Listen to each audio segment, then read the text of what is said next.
Hello, welcome to the Wasting Time podcast. Chris, how the fuck are you doing? I'm doing well, Nick. How are you? Yeah, I'm alright, mate. I'm alright. Are you keeping cool? Because it's fucking hot in London, I It's hear. it's been brutal, and what American listeners might not know is that we basically don't do AC in the UK. I mean, we do a little bit in shops and restaurants and stuff, but in our houses and a lot of our offices, we don't have AC, and it is a nightmare. It's fun. It's Yeah. funny. We've spoken to bands who come over here and they don't understand why we don't do that. I remember like State Champ saying that, for example, and I completely agree with them because it Well, gets you say so state hot. champs. Yeah, Rishi actually mentioned it on stage in Leeds at the Driveways gig the other day, which obviously we'll talk about. But yeah, yeah, that was yeah. that was. I think he was over here when the the heat started to really pick up, and obviously they're in hotel rooms with. Although hotel rooms generally have air conditioning in the UK, do they? They do, Yeah. but Rishi had been with my wife and I the day before, and we took him for lunch, and we were um, hanging around sort of the Harrow area of London, and we were in places that didn't have AC, and it was a very hot day, and we had a long conversation about it. So yeah, that's why it was on his mind. Cool. Well, maybe let's get into that then. Obviously, our buddy Rishi, who looks after the and curates the Forecourt Festival in Pittsburgh, which we will be traveling up for in September, has been over in the UK with the band Driveways. A little mini UK European tour. Yes, Um, Rishi plays in a band called Eternal Boys, and he also manages Driveways. So yeah, nice little gig for him to get his band on that on the bill absolutely. for that. But obviously we were in attendance, and Chris you went to the London date with Greg, and I went to Yes. the Leeds date with my brother. Yeah, what are your thoughts about that show? Oh, it was great. It was great. We had the best time, and as people who follow this podcast will see soon, like we went, Greg and I went down early, and we filmed lots of content with both bands, and Greg got lots of footage, and hopefully it's going to look really good. But we spent a lot of time with them, and then the show was great. It was great, and it was just now being obviously good friends with Rishi, knowing the Driveways guys as well, watching them play to you know my hometown, and people loving both bands was just, yeah, loved it. Yeah, Yeah, it I was know you definitely. enjoyed the lead show as well, didn't you? Yeah, I mean, you could just feel a real buzz around Driveways. I don't know if like it was the same in London, but there was just It was, like yeah, people would you could just hear people talking about them, like yeah, kind of how into them they were and like how amazing they thought they were. It was like a real buzz around Driveways, and I think they're really gonna kick on to the next level this yeah, year. yeah, Um, and I don't know what London was like, but the doors the doors in Leeds opened at 7, and we got there about quarter past 7, just to say hi to everyone. yeah. And there was a queue literally all the way out the door just for the merch. Really? And the merch is amazing. Obviously, they put a lot of effort into their merch. Obviously, it's on Yeah, brand and on theme around the whole October, fall, yeah, yeah, Halloween, skulls, kind of all that kind of stuff. And it's really cool. And like that, even I think their merch has got a little bit of like a cult following. And people in the crowd just like in yeah. new and old Driveways merch. So absolutely want to keep an eye on, and if you haven't heard or listened to any Driveways, um, definitely urge you to do that.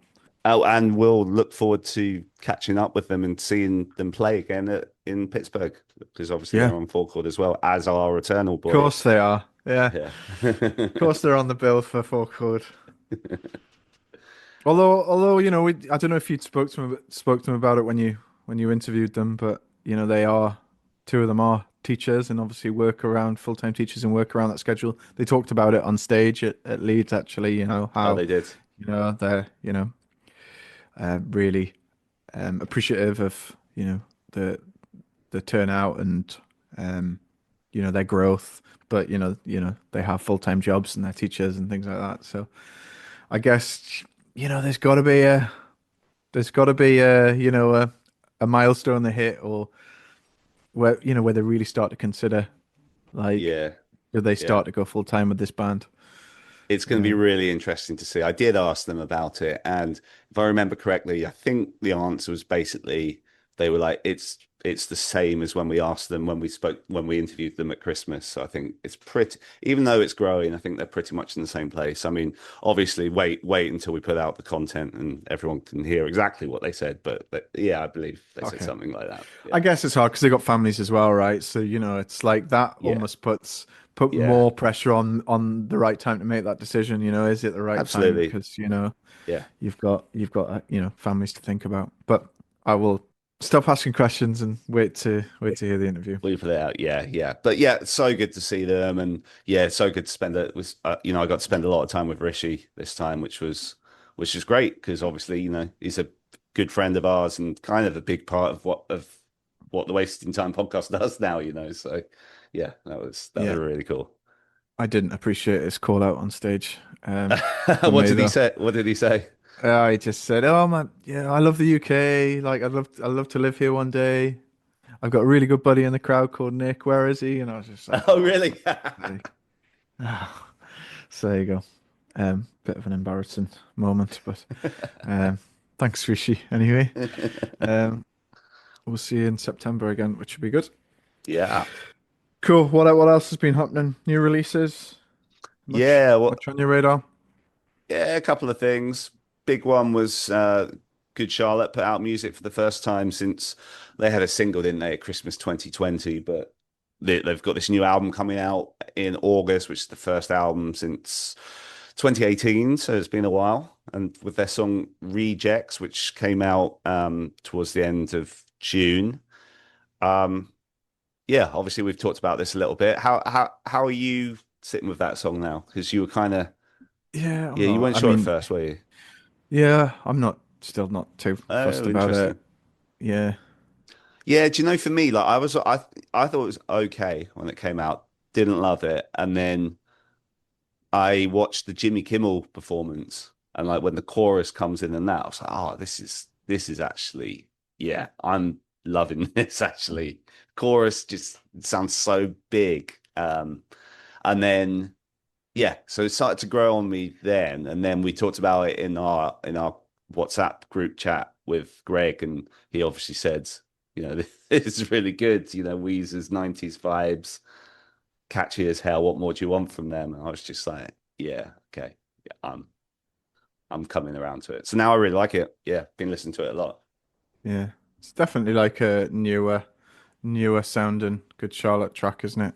Yeah, yeah, Like yeah, yeah. lines with what they've done more recently. But yeah, when's the full length out? I think it's Later this year, August. September. August. No, no, sooner Cool. than that. August 8th, I Okay. think, was the date. So yeah, just over as we record this, just a month away from here. So yeah, Cool. not too Look far. forward to hearing it. What else we got? New starting line brought out a new single. That's like another teaser off full length they're working on. Oh yeah, that was Um, a did you, yeah, that was a little did longer you hear ago. that one? Yeah, last month they released it. Sense of Humor, it's called. Did you like it? Um, yeah, well, I think it's a good song. I think it's like what I liked about it is that it's very recognizable as the starting line. They haven't tried to do anything too different, and I guess yeah, I think it's a nice little. It's whetted the appetite for a full length later in the year, which I think is September. They're aiming for with that one. Okay. Yeah. Um, so yeah, I'm a massive fan of that band. So yeah, looking forward to that. You heard it? I listened to like maybe a minute of it, and I was just like, nah. Oh, it's not for Yeah, you. nah. It's just it wasn't bad or anything, but it just didn't interest me at all. I mean, with respect, I'm not a huge Starting Line fan. Like, I enjoyed the first EP when that came out, and the first full length I thought was quite good, but didn't have much staying power, and everything since then. Nah, Well, yeah. you're wrong about say it like you mean it, I'm afraid. So I there had you the go. same conversation with Rishi, and he was very, very much on your side of the argument. Yeah, I'd imagine he is. Yeah, Uh, I mean, I'm still keen to have Kenny on the show. Hopefully, that's something we can do around the well, release of you records. fucked that chance now, like with your I'm- negativity about the band.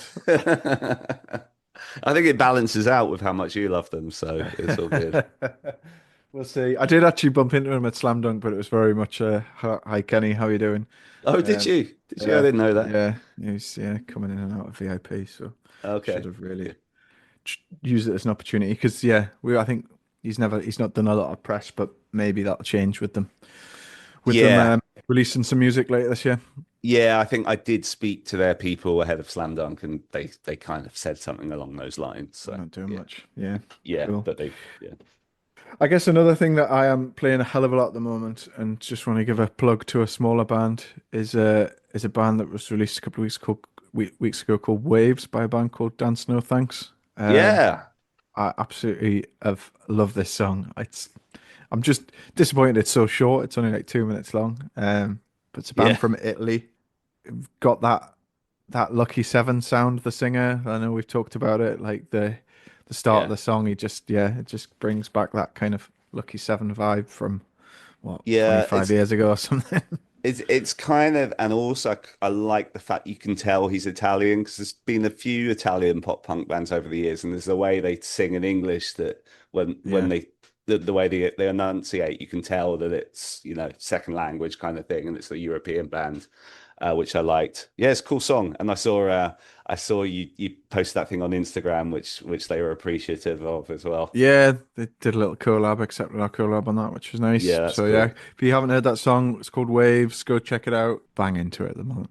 I'm just going to give a little plug. This is very much a plug for my stuff, but my guys in Sharp Eyes, I mean, this is not something people can listen to yet. Sent me a mix of their next single, which I think is going to impress a lot of people. So everyone look out for Sharp Eyes when they drop.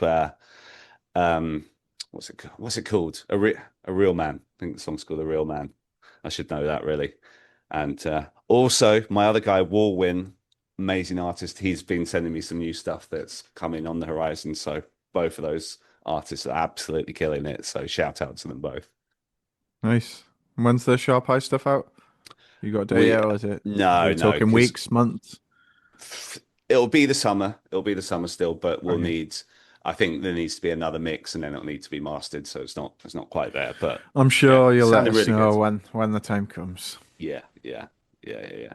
Oh, and also, I just let me give a quick shout out to friend of the show, Nick Bailey, who's been on before, who I had the pleasure of hanging out with in London last night, and it just reminded me of new music. He sent me some 408's upcoming stuff, which I was just Very listening nice. through this morning. Which, yeah, it's really cool. Some really cool stuff in there. So, Okay. Look forward to hearing it all. yeah. Should we get into today's show? Sure. So today's show, I spoke to Eric Tobin, who is head of A&R and over at Hopeless Records, and Michael Kaminsky, who heads up K Management.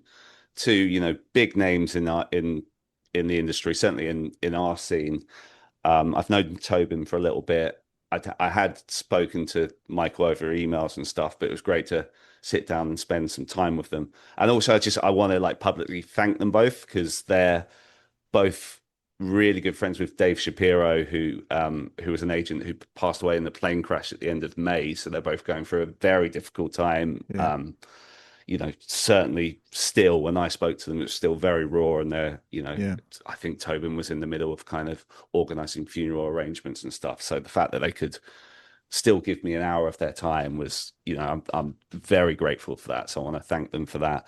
But yeah, so they came on Wasting Time to promote a summer school tour, which is about to begin on July the 11th. So as we record this next Friday, uh, headlined by the likes. No, I don't believe it's headlined because I think it's a rotating stage. But I mean, they'll tell you more about this in the interview. But we've got the likes of Taylor Acorn, Charlotte Sands, Huddy on it, and Beauty School Dropout. So lots of exciting names on it. People we've spoke to on the show. I think I'll stop rambling about it and I'll let them talk about it now. So here it is. That kind of scenario. And Yeah, it's the same, like yeah. growing these brands, it's about being patient and not getting paid for a really long time. Yep. I mean, in my limited experience doing this thing, I've learned that at least. Hello again, Michael. Hello. Is this the pre-podcast or are we in podcast? I think we're in podcast now. I think All right. basically as Tobin started saying that 5-year thing, that was a good point for we'll have dropped off the intro of this episode and we'll now be actually Oh yeah, in we podcast can mode. leave it all in. It's all good Yeah. by me. Great to see you guys. Thanks for wearing the same color shirts today, Mike. I appreciate you showing up in drab gray. I like how you Yeah. made that very poignant statement, and then you're drinking your cat dad. Yeah. This is Like, what Katie left for me on the coffee side. She was like, have a good podcast, be embarrassed. Good luck. Nice. Right. So, I mean, I guess you guys are both here to talk all things summer school tour, which is about to be in its second year. But I guess from the top, do you just really quickly want to just tell me about how you got like your guys' history together and a real brief kind of, both of your Well, histories in yes, the industry. I was born and then they separated me from my twin at birth. And it was by some strange twist of fate that we were reconnected. And here we it's the are. movie Twins, but guess which genes I got? Yeah. You'll never guess who's Danny. It's We that is a good question, actually. We were all kind of from the suburbs, and this was almost pre-internet. And I think the most important thing that I found now in hindsight in success is having a community and surrounding yourself with people who, at the very least, like believe in you and believe in what you're doing, or at least believe in the artist you're working with, or something like that. And when I was starting, I was literally, working at my parents' house. And my mom would pick up the phone every time I'd, have an important call because there were no cell phones. So you'd all share the line and stuff. It's kind of a big mess. And I just knew, like, I believed in what I was doing, but I wasn't sure where the other like-minded people were. And I took a trip to San Diego, and I walked into a house, and there was Tobin, and he was like, "Hey, I'm making a turkey. Do you want some food?" And he cooked for me, and we hung out all night, and we kind of said, "Hey, why don't we move to Los Angeles together and start our careers and get a house?" So we got a house in Silver Lake, California, and it kind of became like the go-to spot. We ended up living in that house together for over a decade, with some of our other best friends, and anyone who just wanted to have a place to stay who, we recorded albums there, we shot music videos there, we did concerts in the backyard. We were probably the house no one wanted to live next to, but because, we weren't like doing it for money, we were doing it because we truly did believe in having people through and needing to be a pillar, especially in Los Angeles. And then the weird thing was, when we all started to work on stuff and believe in it and get behind it, it started to kind of become successful, right? So, Tobin had a lot of bands. One of my first signings was a band called 303. They'd come stay at the house and we do events and we'd have people over and all kinds of people who ended up going on to become pop stars and stuff were just hanging on the couch, just regular people just hanging out, doing their thing. And I was very lucky to be under the mentorship of Kevin Lyman, who started the Right. Vans Warped Tour. And so around year 15, I had sort of snuck backstage very early in my career because I couldn't afford any food, and I was eating their catering and kind of, scamming, but being very helpful backstage too, if I could.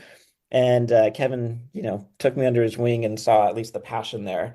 And we've all now been working together. Kevin's the third partner on this tour, Yeah. where we saw the value of something like Warped, where you bring a group of like-minded artists together, you bring a group of like-minded fans together, and there's not a lot of scenes that can do that. So, when we were sort of in the vacuum post-Warped, we were sitting around going, look, it is very hard for these artists to break through this glass ceiling of selling, a couple thousand tickets. And how do we Yeah. build the next, whatever, A Day to Remember, the next Fall Out Boy, the next Paramore, the next All American Rejects, the next My Chemical Romance. Like, how do you give those bands an opportunity to get in front of a lot of fans? And that's a hard, it sounds like it should be easy. It's like, oh, you make a great record, you go out and people are going to find it, and it's just not the case. So, we've had to work very hard to put this together. Wow, I went way off track on that, didn't I, Tobin? Yeah, no, I don't know. I really liked it. I was like, I'm yeah. interested in this tour. How can I get a band on it? Yeah, Um, yes. and I should say, in all directness, Mike, Chris and I have it was like it's a short history, but I actually think we've been talking now for about 5 years on things. So Yeah, I've known Chris it's for a been a bit little too. while now. Yeah. Yeah, I missed him this year, but yeah, I mean, Chris, to what Mike said is that we met a while back, obviously through the work stuff, and I think that one of the interesting parts, I think, on top of that is just, obviously, rest in peace to our amazing friend David Shapiro, who just passed, who is all in all of our minds. I mean, David, Michael, and several other people met and became close friends out of just living together. And I think we all grew up in that spirit of like, we went to Warped, we know what Warped was. We wanted to do Warped pre-parties and barbecues and hangouts. And I think from coming up at an indie label at that time, like 2002, 3, 4, 5, it was, what is this community? I was referencing Dan Ozzi's Sellout the other day, which is a great book. If you haven't read it, and or any of your fans or listeners haven't, they should. I think getting a retrospective of what was happening in that little era, and it was like, it was huge. There was an ecosystem that was enormous for this. And a lot of that came out of the spirit of what was happening on the road. And I think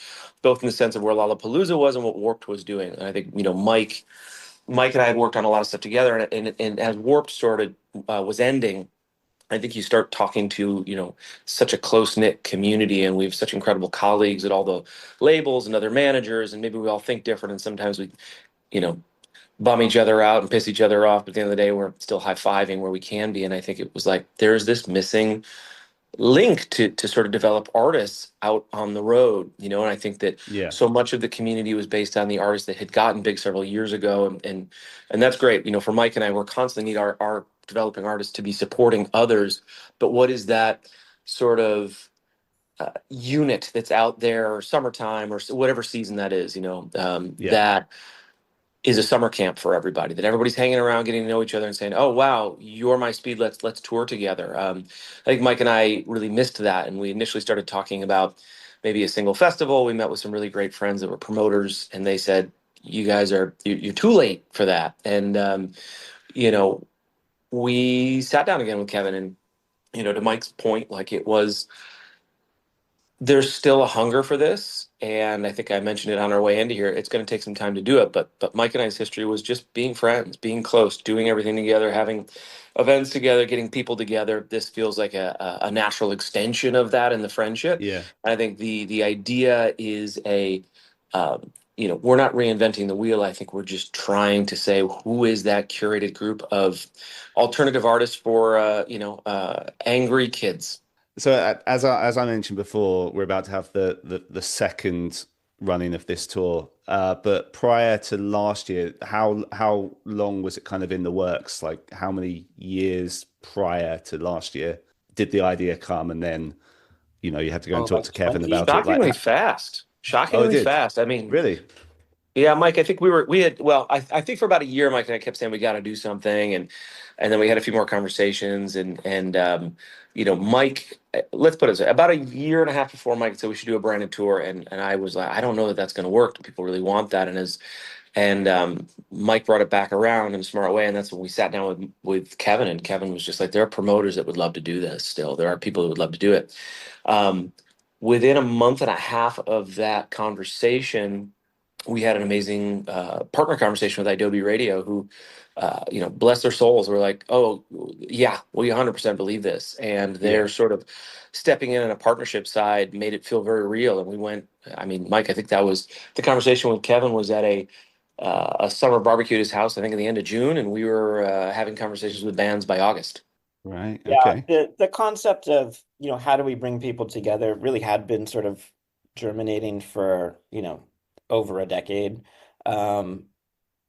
Luckily we had Warped as sort of like the big moment where, Warped's able to bring out 60, 70 artists sometimes, right? And Yeah. to be able to have them play, and even on all the local stages and stuff, I wouldn't be surprised if it was over 100 artists every summer, got a platform to go in front of a lot of people. And Kevin just got to the point around year 25 when he's like, look, it's time for me to retire and move on and work on other things. And he became a professor at a school. And I think the industry didn't really realize how much that impacted us. Not having that space suddenly, Yeah. not even just for the artists and for the fans, but it's like Billie Eilish's, manager grew up on Warped Tour. He's a Warped Tour kid, right? He was a manager for bands who had to go out on tour in a van and figure out how to like win every kid over, one by one. And got an email from Billy's brother when she was like 15 and understood the process of like, here's what you need to do, like worked very hard to be able to do. And then her whole crew was like Warped crew, right? So the crew actually, Yeah. here's what it's like to be on the road and to be, Right. independent and self-sufficient. And you're not being trained on some enormous arena tour where everyone tells you what to do and there's lots of resources. It's like the crew has to dig in and figure out, okay, well, I guess I got to do 3 jobs right now because, I'm the only person out here. What does that look like? So, Justin Bieber's crew is like coming from Warped, right? Like the Coachella crew is coming from Warped, and we come from Warped, right? So Hmm. we're not necessarily saying like this needs to be a precursor to Warped. I think what to me, what was important was identifying that you need spaces like this for people to learn skills and to develop. And that's not just necessarily an artist thing, right? That is a Mhm. fan thing, that's a crew thing, that's an agent thing, that's a manager thing. And without that happening, everyone's just kind of out there fighting on their own. And a lot of people spin their wheels and not a lot of stuff comes out of that. And we were seeing that, right? For the last few years, there are not a Yeah. lot of new rock bands that have really gotten, big, big, big, anywhere close to the level that they used to be able to do. So we're really sitting here going, Tobin's 5-year plan. We're not here to go be, Lollapalooza or Coachella or Right. Warped or any of that thing. We have to start by just being a really positive community that can bring all of these people together and not just the artist, right? Like the managers we work with understand what they need to be doing. The agents understand what they need to be doing. The artists, when they get out on stage, right, they know what they need to be doing every night and coming off stage and meeting every fan and going to merch. And, the fans get excited, right? Like by the end of last year, we had fans who were camping out at 8 a.m. to make sure they were at the front of the space to go see the whole lineup.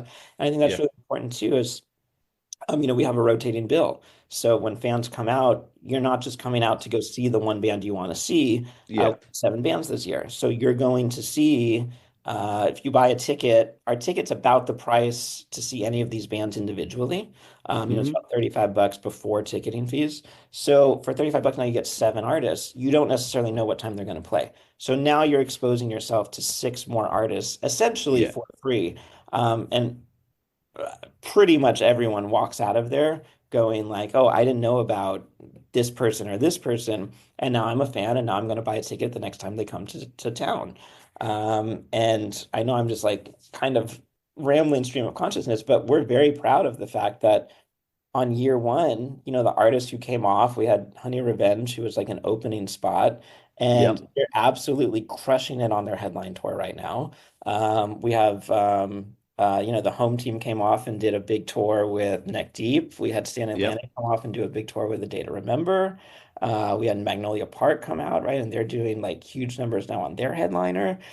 So you can actually see the effect of coming and doing a tour like this, getting in front of a lot of fans, putting on a great show, and then having that community support the artist in return, which Yeah. is really what this just has to be about, right? Like none of us are going to grow or continue to be more successful if we don't have that symbiotic nature. Yeah, it makes sense. I like the thinking behind it because, as you say, if a lot of these artists, if they're on big tours or whatever, that's a great opportunity. But this is quite a unique way to kind of bring people through the door for them, I'm just thinking, and a band like talking to someone else about them the other day, obviously they do amazing numbers online and stuff. But last I heard, like when they headline a tour, like the numbers aren't always great through the door. Mhm. But Yeah, it's really tough.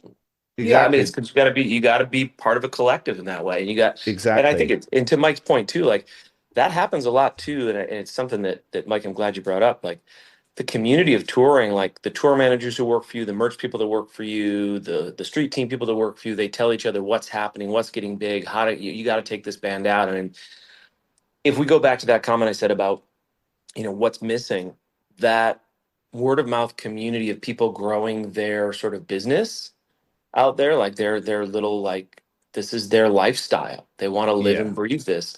Without that sort of, it's tough because like some bands, maybe like some of the ones we've been talking about, um, it's hard to break through that ceiling without being a part of something and having that moment. I mean, we saw this early on Exactly. our Warped Tour. There was bands that no one was really sure of, and on the label side, you'd push, you'd get it out there. And from like, okay, we have Warped, let's go. Let's do everything we can on ground and offline to grow the artist. And I think that's sort of the key of how this continues to grow, right? It's the brand. I think for us, Summer School, it's fine. It's important.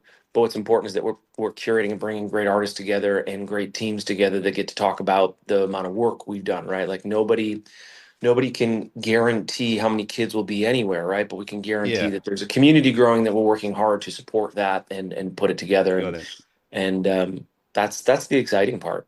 Definitely want to talk about this year's lineup in a second, but before I do, just a couple of questions about last year. So just for you two individually, how involved physically were you there? Did you actually go to many of the dates? Obviously as the founders, I don't know what the responsibility is I assume you didn't go to every single date of the tour because you're busy in your role already. So yeah, curious how that Well, I worked. mean, it's like I don't think we'd be effective being on every date, but when we sat down with this, it was me, Tobin, and Lyman, and we said at the end of the day, the buck stops here, right? Like it has to be the three of us putting this together.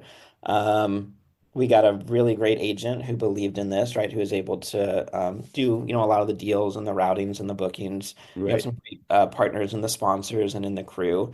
But at the end of the day, what we're really doing, it's sort of like what Tobin does at his job, at Hopeless Records, and what I do as a manager is like you just have to will something into existence, right? You just have to take something that doesn't exist, that nobody cares about, that is not interesting or exciting yet to anyone, and you have to just Yeah. turn it into a thing. And it's really hard. And if we didn't have all of this help and all of this belief from some of our core early partners, it wouldn't have happened. But at the end of the day, the people in charge of it have to be us, right? And we have to be the face of it, and we have to be, if something goes wrong, we have to be the ones there to make sure that, they know that we're there taking responsibility for it, for fixing it, for improving things, making it great, making it special. Luckily, we didn't have much go wrong, but you got to take ownership of the entire thing, right? And Mhm. Yeah. so we do work on this year round. For sure, we're at, the first dates, we're in the middle dates, we're at the end dates. I don't think we're as effective, doubling up being on the whole tour because we have a great crew to do that. And I've always believed, if you have three people or four people or five people all doing the exact same job, you're kind of wasting everyone's talents there, right? Yeah. So we have phenomenal road crew that lets us go back and continue to focus on, okay, how are we now selling tickets? How are we working on the next year? How are we making sure, the sponsors are getting everything they need? How are we getting feedback from fans and dealing with customer Yeah. service and all of that? So we're definitely involved all day, every day. Although, we just don't know where that's going to be. Were there any challenges that stood out last year? All of them, all of the challenges stood out last year. Yes. Right. Yeah. I don't know. I think on a first year, it's interesting because you're just not sure what to expect. There's obviously logistics. I mean, uh, I gotta be so grateful and thankful to be working with Kevin, who is a production machine. You just he'll tell you what needs to happen. We got a great, who we're going to get as a crew, and I think part of Mike's earlier statement, all of our earlier statement was that idea that we were going to go find some young people that needed this experience, and Kevin just jumped in and helped them out. And I thought going into this production is going to be the hardest part. So Kevin, but Kevin just got in there and handled that. I think the hardest part is making sure everybody understands what the mission is, maybe. And then I think that we got very lucky in the first year that the bands, and this year too, everybody gets what this is, right? They want to do it, they want to be a part of it, and they really went out with it. The ongoing challenge is just always going to be, Mike and I are doing this while doing our day jobs. We're doing this in the after hours, 40-hour jobs plus another 30 hours, and really should be 40. And I think that's probably the Yeah. biggest ongoing logistic is how do you have the time? How do you maximize it? We've been very lucky to have great team members who have come to work on this based on, hey, I believe in this. I want to do this. I see the opportunity. You know, from Matt last year to Kiara this year, and some of these crew people that are working with us this year are, Warped is doing their sort of comeback festival days, right? And some of our team is on that team now, and so I don't have a specific challenge that was hard. I think I expected everything that did happen to happen. I think that there were some moments where we went in cautiously and we could have gone in aggressively. And somewhere we're still in that process of like getting to know everyone and tell them what it is. I mean, that's so that always comes back to the available amount of time to do the work will probably be the biggest challenge while this grows. I think there's a lot of challenges a lot of people don't even think about, right? So for us, we found last year a big one was the weather.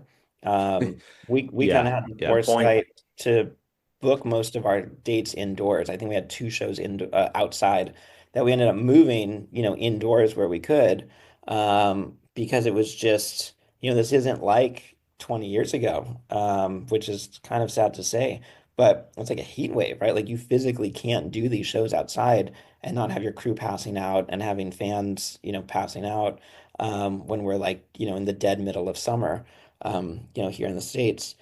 So that one kind of worked out for us, right? Where the indoor vibe really worked. I think for a lot of these artists too, they've never done something where they're on like a rotating bill and they Yeah. share a lot of production. Our changeover times have to be, if you're coming to the show to see 6 or 7 artists, it's not, you don't want to be waiting around, 20, 30 minutes every time a band gets off stage. Half the time you're at the venue is like waiting. Yeah. So we had to figure out, okay, how do we get in there? And it's like you see an artist and minutes later the next artist is on stage, right? That requires a lot of buy-in from the artists to say, look, we're going to share stuff. We're going to be like very smooth. We're going to be fit. We know exactly what has to happen, especially because the bill rotates every night, right? So Yeah. it's not the Yeah. standard, okay, at 7:15 you're doing this. Like every night it's like, okay, here's your schedule. Make sure it happens. I think too it's just a little different.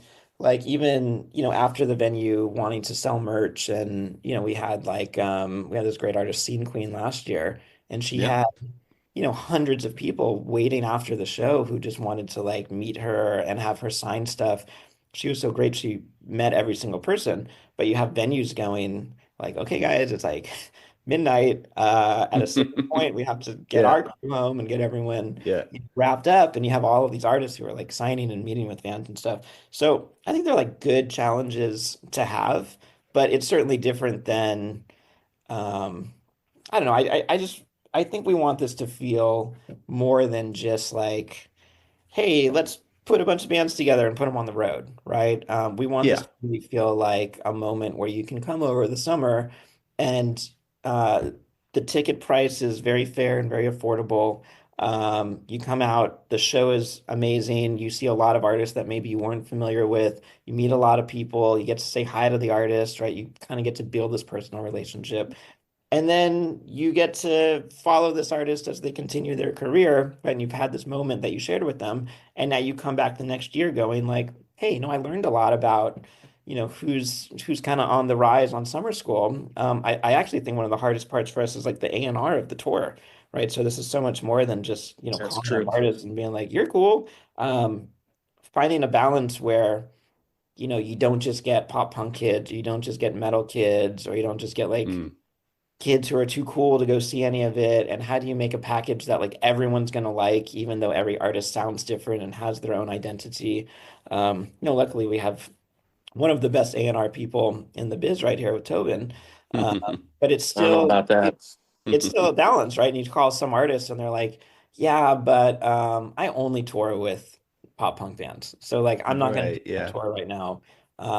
Maybe next year, let's see what it looks like, right? So I mean, we spend months and months like curating the package, right? In and of itself, that's like such a huge chore. Let's talk about the lineup this year, guys. Interestingly, Tobin, correct me if I'm wrong, but I don't think there's any hopeless artists this year. There's no hopeless artists on here, which is a great point. I mean, Yeah. look, doing this is I want to reiterate what Mike said earlier. Like, this is about creating a community for everybody. And it's about choosing artists that both want to do it, get it, and fit together well. And that doesn't have to be a Hopeless artist on it. I mean, Hmm. obviously I work at Hopeless. I just celebrated 20 years there. It's a big part of what I do. Do I suggest Hopeless artists for it? I absolutely do. And do I think that I try to be as neutral as possible? Yeah, because I think the mission here is this enhances all of our lives, like, from wasting time to Hopeless to K Hmm. management. And I think it's about the tour doing great, and there'll always be opportunities for more. So yeah, there's no Hopeless artists this year. Might someone in my office want to yell at me? Maybe. I don't know. Maybe they'll wait till the end. I have no idea. But yeah, there's no Hopeless artists this year. Michael, you've got is it just Huddy who's one of your Yeah, artists, we have or Huddy who's yeah, opening the tour. But I think to Tobin's point, right, it's like we have to approach this as soon as it sort of feels like a big self-serving moment for us, right? Then we lose um I think we sort of lose the aura of what this is really supposed to be, right? And it's like we got to find the right mix of artists who work together and, can yeah, come together and tell a really great story. Last year we had some Hopeless stuff. We have, some management clients or a management client on this year. But it's, timing. It's like, is there new music coming out? Is there already a pre-existing relationship with other artists on the tour? Mhm. Like, I think it's really great that, Taylor Acorn and Charlotte, have been friends forever and have yeah. never. They're both. I mean, we've had them both on the show before. I think Mhm. they're both Nashville based as well. I think. Yeah, Well, both Nashville last I based. was Yeah. aware. Yeah, Yeah, so when we're putting this together and it's like, oh, who would be interesting, right? And like finding two artists like that, that's fun, right? That's a fun story for the fans. That becomes fun for them to be on the tour. It's like a good moment for us, right? So we're looking at next year.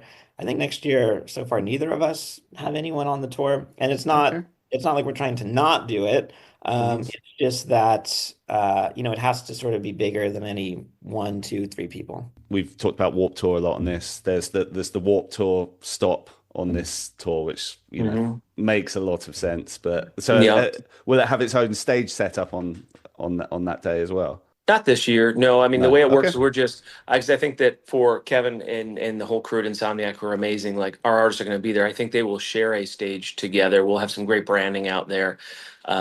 It's but it is kind of fun to be able to have a partner and sort of with Kevin, so we kind of get to be a part of that fun. We do have so all seven artists in Long Beach. The summer school Southern California show is Warped Tour.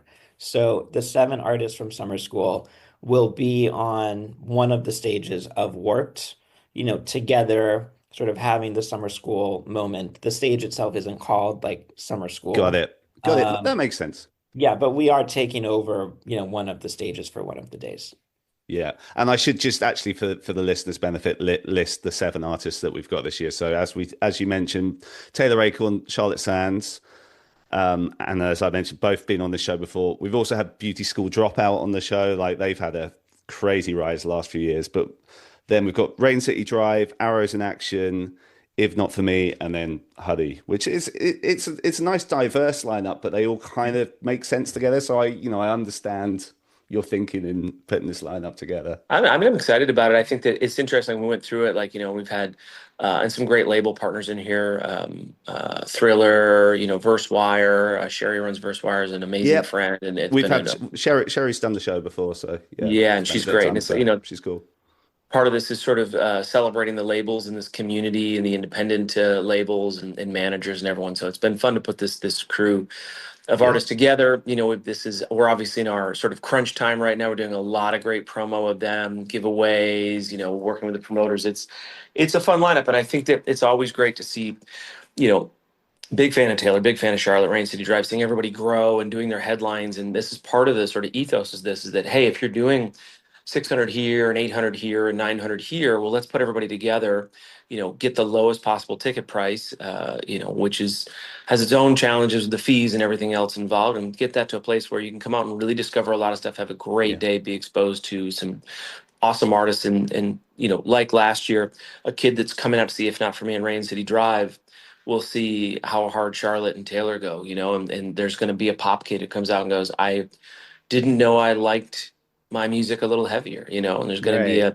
kid that's, dressed to the nines in a way that's there to see a Huddy in a beauty school and goes, damn, Arrows for Action is the funnest thing I've ever seen, right? Like, and Right. Arrows is featured with Taylor, and I think that putting this together was just about those synergies, because part of this has to be that summer camp feel, So Yeah. between the labels and the artists, I'm just super excited about the work we're doing here on this, and it feels like an amazing year too of sort of setting up with this.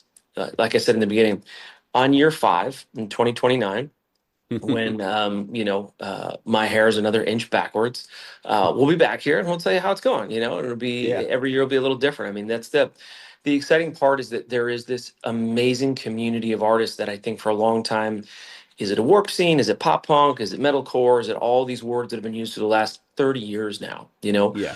What is that new name for this group of artists? I don't know, but we know there's an amazing group of artists that have started in the last 2 to 4 years that are, not everybody sees when an artist has a fan freaking out in a 500 cap room. I mean, for you in London, if they're, I said this to Mike when I saw Honey Revenge at Underworld. I was like, it was sweaty in there. I rate the development of my artist by the heat temperature at the Underworld or Chain Reaction.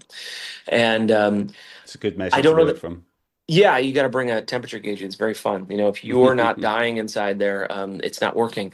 But I do think that there's this just incredible scene, and my favorite part about it is there's no genre line anymore. You can Yeah. be pop and metal. You can be metal and dreamy. Like, I think that there's this sort of inkling for the longtime folks part of this, say that's this and that's this. But I think for a kid who's coming on board and discovering things in a more visual story, narrative, music way, the genre matters less than the message and the narrative, that they're a part of something. And I don't think that was different in that previous era, but I think that there's just a new group of artists doing that. And as you can probably see it coming in year 2, our sole focus is to live inside of that space where there's a new community of alternative artists growing, and we want to create a space for them. So, and this year, Taylor, Charlotte, Rain City Drive is our headliners. Arrows, Beauty School, if not for me, Huddy. I think these artists are firmly set to be, that next generation of headliners and stars. So I did want to ask, outside of artists that we've discussed, like, question to both of you, like, what other, is there any other new artists that have impressed you that listeners should have in their ears right now? And Yeah, second you don't part, ask me that question. It's a long list, but go on. okay. And second part of that question is, it might be the same answer, but what have you two personally both been listening to recently? So that doesn't have to be like newer artists. That's just kind of what's on your Spotify repeat at the minute. I'm just curious to hear some names on that. But let's start with new The artists list of that have artists that are you both. impressing me. I mean, there are so many great bands out there. It was funny. I was looking at some of the videos from Rock for the People yesterday, and I was looking at the sets for Karen Dio, obviously, who's on Hopeless. I saw the sets for Archers yesterday, who we don't work on, but they are doing amazing out there. I think that there is this, God, there's so many from, I'm on a constant repeat with Saturdays at Your Place. I really love Trash, who's maybe not on everybody's radar yet. I am obsessive about Julia Wolf, and look, I said this the other day. I went out to Wiltern to see Imminence, and their first time in LA selling out the Wiltern, and I told the manager, I was like, I can't get over how much I love this show, and I think it's interesting, maybe from like our perspective of where we're at here, we know these bands, but they're coming up quick, and they're not all from the US either. It's a really great spread of worldwide artists coming up quickly, and to be fair, I'm listening to a lot of that music when I'm not listening to weird classical or some other Americana music, which is, I keep quiet so no one knows that I'm soft. Fair enough. Tobin's kind of our big music discovery guy. Man, this is gonna be eye-rollingly cliche. I'm very lucky that like I work with artists I love, and if I find an artist I love, I just call them. I'm like, please, can we work with you? So we put out 2 artists that I legit wake up and listen to the full albums every day. We have an artist named King Mala and an artist named Sarah Kays, who are not at all. I don't think you'll ever see them on these tours, but just phenomenal artists. And then we have this film composer we work with named Brian Tyler, who is releasing new music as Are We Dreaming? And there's only a couple songs out right now, but we have this enormous collection of music that I've been able to listen to, and that'll be coming out later this year. So that's all super fun to me to like listen to something you can be a part of. Outside of that, there's an artist, Gene Dawson, who's just been doing really cool, kind of independent stuff. So good. Yeah, there's a great like indie scene that's really coming back strong, and I think it Yeah. it needs to be there, right? And we kind of have to get in there. So yeah, trying to dig back into that space and give these artists some room to breathe. Yeah, I mean, it's Chris, the list of artists that I'm listening to and checking out every day, it gets longer, and there are some really inventive and creative young artists. And I don't think that an artist who knows how to promote is a dirty word anymore. A lot of the artists I'm listening to have figured that out. And, we were chatting the other day, on the Hopeless side, from artists from, what we did with Scene Queen and No Offense, and, doing the work with TX2, I am a huge fan of his work ethic and what he does, and even getting into, artists like Illuminati Hotties, who I just like. Sarah is an incredible producer, an amazing performer, and the work she's done and the tours she's done are great. And it's an eclectic world of kids out there. And I feel very strongly, this goes to summer school and everything Mike's saying, that I can work with a sincere engineer and I can work with a Melrose Avenue, and Right. they can Yeah, coexist in the same label. yeah. And I think we learn something from both. And when you sit down with it, they're just great people it's nice to be able to go and say, what is your sort of like life story, and who do you want to be, and how hard do you want to work? And if those answers come back in a way that's positive, you can say, well, let's go do this work together because you're connecting, and I think Yeah. that's been, that's the exciting part. But if you need a long playlist from me, let me know. I think my personal playlist has gotten it's rolls down the floor and out the door if I had to print it out, and it changes all the time. So it's fun. Yeah, I'd love to hear that sometime. And also, apologies in advance. I will continue to send you both artists I'm working with, which I know We you've like that. Oh, don't you always apologize. say We both they'll be good quality. I can assure that. yeah, Sorry, Michael. no, don't say sorry. It's when I was starting off a very long time ago, there were two people who even gave me the time of day, right? And one of them was Kevin Lyman. One of them, now runs a pretty major label, but they weren't at the time. And they didn't have to do that. Mm. And no one else did do that. And, for me personally, right, if someone sends an email that um, that's not like a form letter, right? And I get a lot of form letter emails, and it's like if the time you take to write is a form letter, then like that's kind of the response you're going to get back. But anyone who ever writes, who's just like, look, I really believe in this thing and it's really important to me. I think we'll always take the time to listen and check it out and be excited and share the excitement. And we have very specific visions for what we need to be doing, within the company. And oftentimes it just doesn't align for whatever reason. It doesn't mean, we don't enjoy the artist or that there's not something cool or that we don't like getting emails. Like the best part of the job is to get something from someone going, I'm dedicating my life to this and it's super exciting and I love it. And can you just listen to this? And yeah, we'll always listen to that. That's amazing.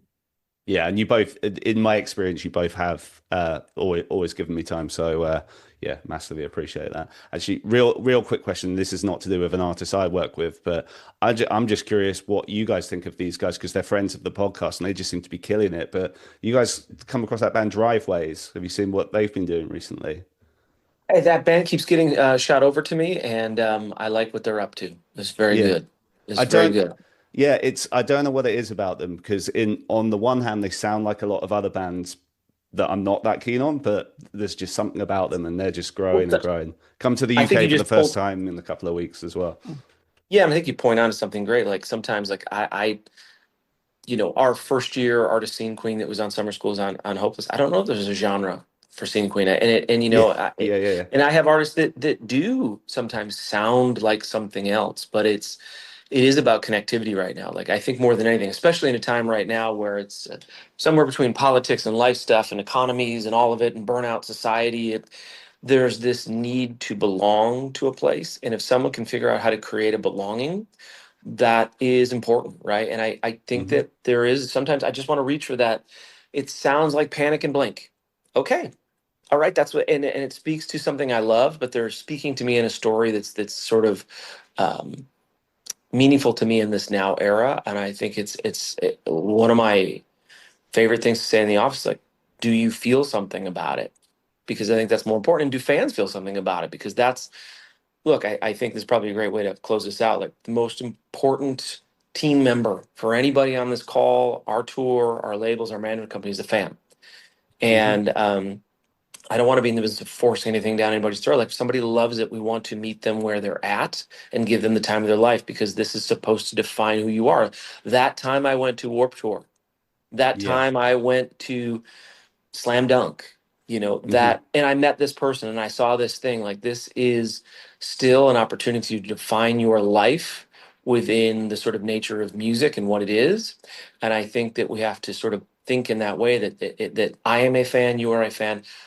What is that story I want to walk away with, and what does the Yeah. lyric mean to me, and how does it define how I think of my own emotions and all of that? And I think if there's a band that when I hear, oh, it sounds like everything else, but someone's here telling me about it, then it somehow is connected with them, even if it's Yeah. come to me in a in that way, So Yeah. I think that for what we're doing and everybody, it's important to look at what is that experience. So I will spend some more time on that at your recommendation, sir. Thank you. And I love that angle. That's a good way of putting everything together. Yeah, guys, I think we've slightly gone over, so I think we can wrap it up there. But really, really great to see you, Tobin. Michael, nice to actually, see you not via email. So it's good to meet in this form. I really appreciate you guys doing this, because I know it's a very, very difficult time for you both. So yeah, massive thank you for doing this. And yeah, I'm sure the tour you'll smash it again and it'll go well, because it's a really Thanks, cool thing. Chris. We appreciate it. Thanks for having us.